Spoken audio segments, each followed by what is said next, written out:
El imperialismo, fase superior del capitalismo. Vladimir Ilich Lenin. Esbozo popular. Prólogo. El folleto que ofrezco al lector lo escribí en Zúrich durante la primavera de 1916. Dadas las condiciones en que tenía que trabajar allí, tropecé, obviamente, con cierta escasez de publicaciones francesas e inglesas y con una gran carestía de materiales rusos.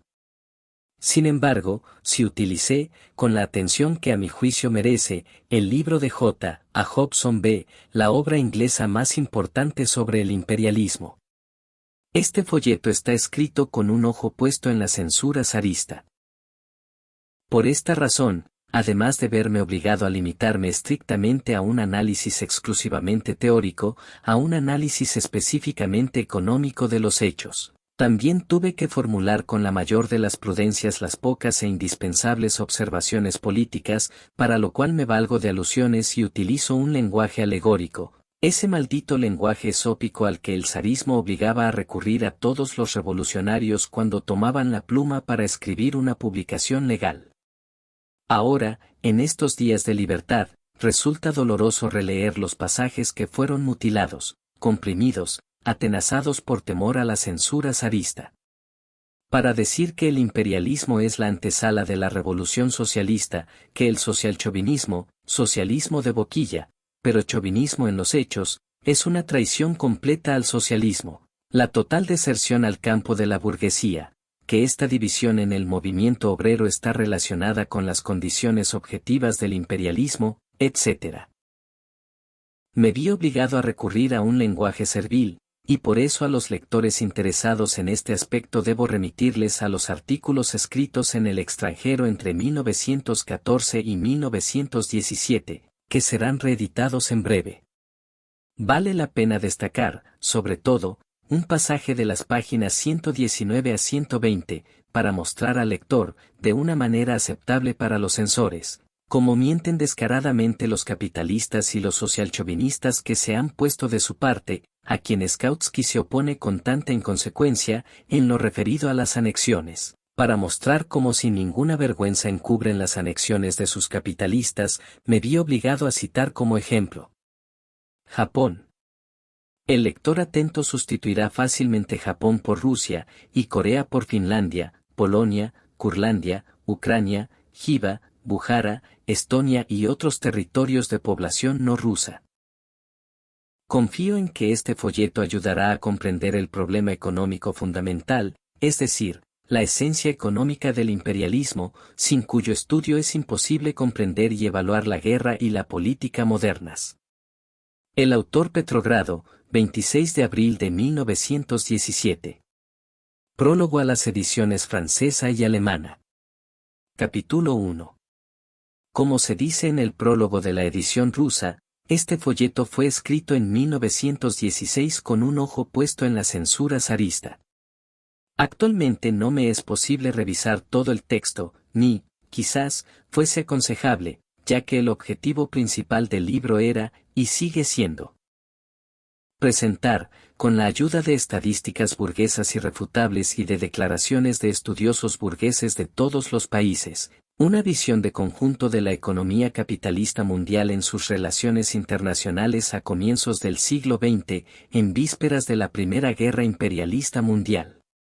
Hasta cierto punto, será incluso útil a muchos comunistas de los países capitalistas avanzados convencerse con el ejemplo de este folleto, legal desde el punto de vista de la censura zarista, de la posibilidad, y necesidad, de utilizar incluso los resquicios legales más pequeños que todavía están a disposición de los comunistas, por ejemplo, en Estados Unidos o en Francia, tras las recientes detenciones en masa de comunistas, para demostrar la total falsedad de las concepciones y esperanzas de los socialpacifistas respecto a la democracia mundial. Intentaré proporcionar en este prólogo lo más esencial que se debería añadir a este folleto pasado por la censura. Capítulo 2. En el folleto se demuestra que, por ambos lados, la guerra de 1914 a 1918 fue una guerra imperialista, es decir, una guerra anexionista, depredadora y de rapiña, una guerra por la división del mundo, por la partición y el reparto de las colonias y de las esferas de influencia del capital financiero, etc. Naturalmente, la prueba del verdadero carácter social o, mejor dicho, del verdadero carácter de clase de la guerra no se encontrará en la historia diplomática de la guerra, sino en un análisis de la situación objetiva de las clases dominantes en todas las potencias beligerantes. Para describir esa situación objetiva no hay que tomar ejemplos o datos aislados, dada la extrema complejidad de los fenómenos de la vida social. Siempre es posible seleccionar varios ejemplos o datos separados para demostrar cualquier tesis, sino tomar todos los datos sobre los fundamentos de la vida económica de todas las potencias beligerantes y del mundo entero. Son precisamente datos resumidos e irrefutables de este tipo los que usé al describir el reparto del mundo en 1876 y 1914, capítulo 6, y el reparto de los ferrocarriles en todo el globo en 1890 y 1913, capítulo 7. Los ferrocarriles son una suma de las principales ramas de la industria capitalista, el carbón, el acero y el hierro. Una suma y el índice más indiscutible del desarrollo del comercio mundial y de la civilización democrático-burguesa. La conexión de los ferrocarriles con la gran industria, los monopolios, los consorcios patronales, los cárteles, los trusts, los bancos y la oligarquía financiera está señalada en los capítulos precedentes de este libro. La desigual distribución de la red ferroviaria, su desarrollo desigual, es una síntesis, por así decirlo, del capitalismo monopolista moderno a escala mundial.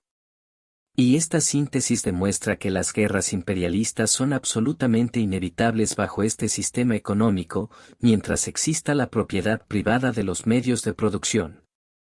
Aparentemente, la construcción de ferrocarriles es una empresa simple, natural, democrática, cultural y civilizadora. Esta es la opinión de los profesores burgueses pagados para embellecer la esclavitud capitalista y es también la opinión de los filisteos pequeño-burgueses.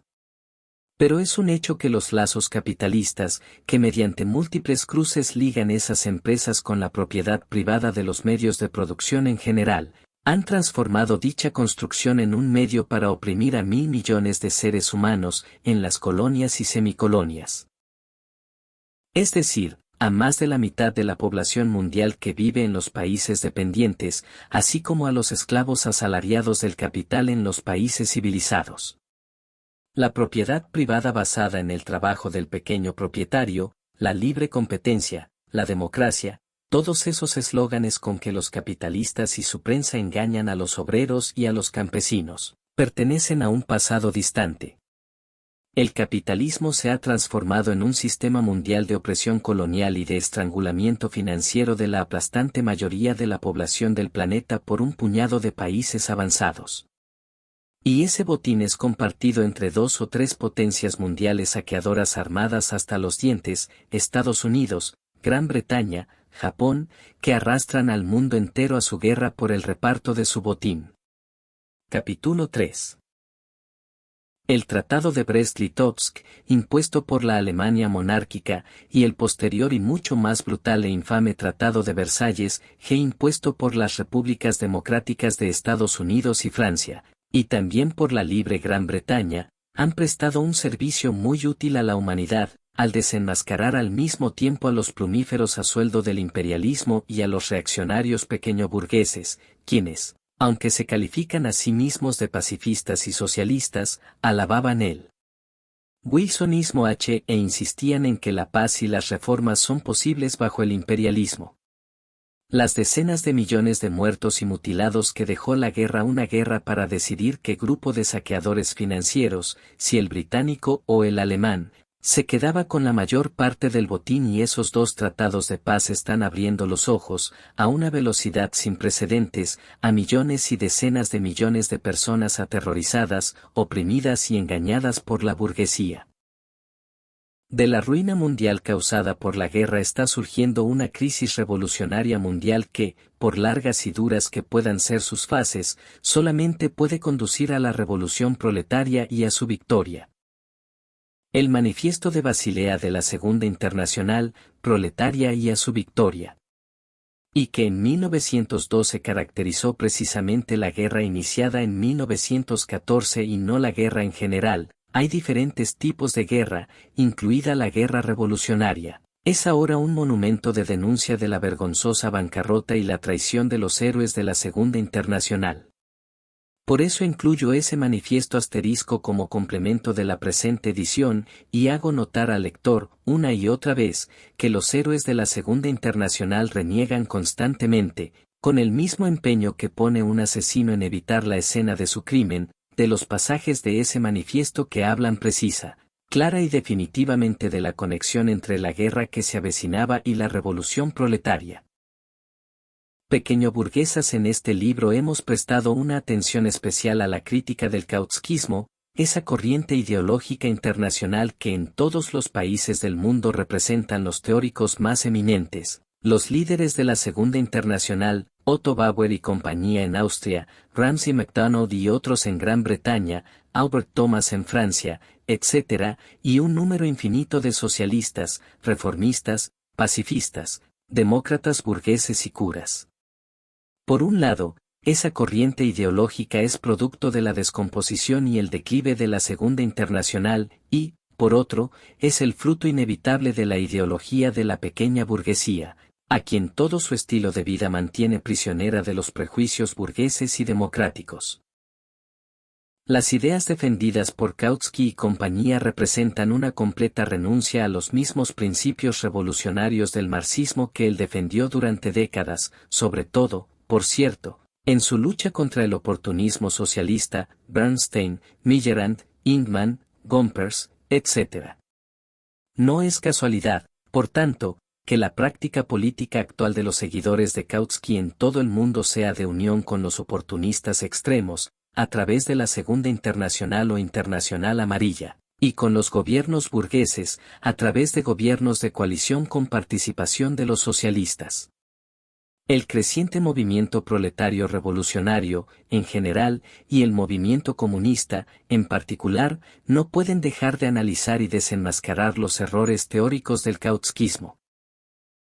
Sobre todo porque el pacifismo y la democracia en general que, al igual que Kautsky y compañía, ocultan la profundidad de las contradicciones del imperialismo y las crisis revolucionarias que inevitablemente éste engendra son corrientes que están todavía muy extendidas por el mundo. La lucha contra estas tendencias es una obligación ineludible para el Partido del Proletariado, el cual debe arrancarle a la burguesía los pequeños propietarios por ella engañados y los millones de trabajadores que disfrutan de unas condiciones de vida más o menos pequeño burguesas. Capítulo 5. Es menester decir unas palabras sobre el capítulo 8, el parasitismo y la decadencia del capitalismo. Como recoge el texto, Hilferdin, antiguo marxista, actualmente compañero de armas de Kautsky y uno de los principales representantes de la política burguesa, reformista, en el seno del Partido Socialdemócrata Independiente de Alemania K, ha dado en este punto un paso atrás con respecto al inglés Habsen, un pacifista y reformista declarado. La escisión internacional del movimiento obrero es ahora totalmente evidente, Segunda y Tercera Internacionales.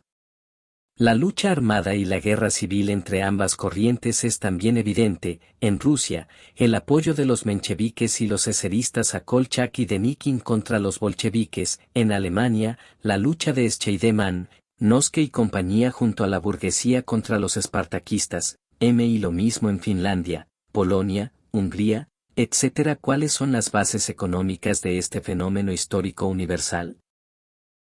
Pues precisamente el parasitismo y la decadencia del capitalismo, inherentes a su fase histórica superior, es decir, al imperialismo. Como demuestra este folleto, el capitalismo ha elegido ahora a un puñado de países excepcionalmente ricos y poderosos, menos de la 10ª parte de la población mundial, menos de una 1/5 parte, si hiciésemos un cálculo más generoso y liberal para que saqueen el mundo entero con un simple corte de cupón N. La exportación de capital proporciona unos ingresos de entre 8 y 10 mil millones de francos anuales, a precios anteriores a la guerra y según las estadísticas burguesas de entonces. Naturalmente, ahora los rendimientos son mucho mayores. Obviamente, tan gigantesco superbeneficio, obtenido a mayores de los beneficios que los capitalistas exprimen a los obreros de su propio país, permite corromper a los dirigentes obreros y a la capa superior de la aristocracia obrera. Y esto es justo lo que están haciendo los capitalistas de los países avanzados, corrompiéndolos de 1000 diferentes maneras, directas e indirectas, abiertas y ocultas. Esa capa de obreros aburguesados, o aristocracia obrera, bastante pequeño burgueses por su forma de vida, por sus ingresos económicos y por toda su visión del mundo, es el principal apoyo de la Segunda Internacional y, en la actualidad, el principal apoyo social, no militar, de la burguesía. Son verdaderos agentes de la burguesía en el seno del movimiento obrero, los lugartenientes obreros de la clase capitalista, auténticos vehículos del reformismo y el chauvinismo. En la guerra civil entre el proletariado y la burguesía se colocan inevitablemente, en número considerable, al lado de esta, al lado de los versalleses contra los comuneros. O si no se comprenden las raíces económicas de este fenómeno ni se aprecia su importancia política y social, es imposible dar ningún paso hacia el cumplimiento de las tareas prácticas del movimiento comunista y de la inminente revolución. Que el socialchauvinismo, socialismo de boquilla, pero chauvinismo en los hechos, es una traición completa al socialismo, la total deserción al campo de la burguesía. Que esta división en el movimiento obrero de estar relacionada con las condiciones objetivas del imperialismo, etc., me vi obligado a recurrir a un lenguaje servil, y por eso a los lectores interesados en este aspecto debo remitirles a los artículos escritos en el extranjero entre 1914 y 1917, que serán reeditados en breve. Vale la pena destacar, sobre todo, un pasaje de las páginas 119 a 120, para mostrar al lector, de una manera aceptable para los censores, cómo mienten descaradamente los capitalistas y los socialchauvinistas que se han puesto de su parte, a quienes Kautsky se opone con tanta inconsecuencia, en lo referido a las anexiones, para mostrar cómo sin ninguna vergüenza encubren las anexiones de sus capitalistas, me vi obligado a citar como ejemplo. Japón.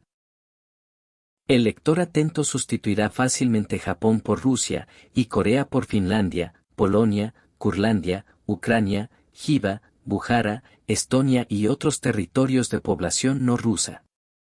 Confío en que este folleto ayudará a comprender el problema económico fundamental, es decir, la esencia económica del imperialismo, sin cuyo estudio es imposible comprender y evaluar la guerra y la política modernas. El autor Petrogrado, 26 de abril de 1917. Prólogo a las ediciones francesa y alemana. Capítulo 1. Como se dice en el prólogo de la edición rusa, este folleto fue escrito en 1916 con un ojo puesto en la censura zarista. Actualmente no me es posible revisar todo el texto, ni, quizás, fuese aconsejable, ya que el objetivo principal del libro era, y sigue siendo, presentar, con la ayuda de estadísticas burguesas irrefutables y de declaraciones de estudiosos burgueses de todos los países, una visión de conjunto de la economía capitalista mundial en sus relaciones internacionales a comienzos del siglo XX, en vísperas de la Primera Guerra Imperialista Mundial.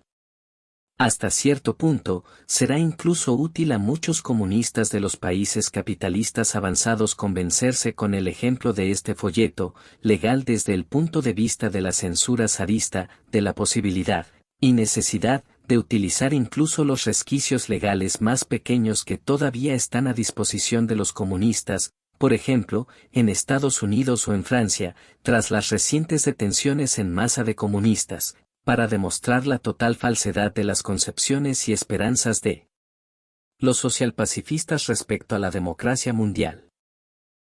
Intentaré proporcionar en este prólogo lo más esencial que se debería añadir a este folleto pasado por la censura. Capítulo 2. En el folleto se demuestra que, por ambos lados, la guerra de 1914 a 1918 fue una guerra imperialista, es decir, una guerra anexionista, depredadora y de rapiña, una guerra por la división del mundo, por la partición y el reparto de las colonias y de las esferas de influencia del capital financiero. Soy Elma Hilario, directora del canal Perú Camachi Prensa Alternativa. Si te gustó el video, regálame un me gusta. También puedes suscribirte al canal y activar la campana de notificaciones. Si te gustaría apoyar al canal, puedes hacerlo a través de Yape, PayPal o Western Union. Lo que hagamos hoy tendrá eco en la eternidad. Ñuqanchis ruwasqanchis kunan uyarikunqa hanaqpachapi.